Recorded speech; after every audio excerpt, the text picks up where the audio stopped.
আসসালামু আলাইকুম আপুরা, বাইরে কেমন আছেন? আশা করি আলহামদুলিল্লাহ ভালো। তো আজকে দেখেন আমি এক জায়গায় গিয়েছিলাম, আমাদের ব্রাহ্মণবাড়িয়া জেলা সরাইল থানা নোয়াগাঁও ইউনিয়ন। আমাদের ইউনিয়ন অফিসে গিয়েছিলাম। তো একটা ট্রেনিং দেওয়ার জন্য, যে গরু কিভাবে পালন করতে হয় আর কি। তো গরু পালন করা শিখতে গিয়ে দেখলাম যে আল্লাহর রহমতে মানুষের কোনো কৃপা নেই।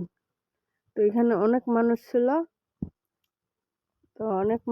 অনেক মানুষই গেছে। তো সরাইল থানার ওসিও, তারপরে ব্রাহ্মণবাড়িয়ার মনে করেন যে সরকারের যত লোক আছে আর কি।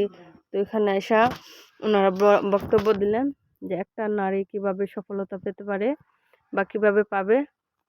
তো এটা নিয়ে কথাবার্তা বলছিল। তো সবাইকে একটা ব্যাগ বিতরণ করছে যে সবাই কাজে আসবেন, কাজ করবেন, মন দিয়ে দেখেন।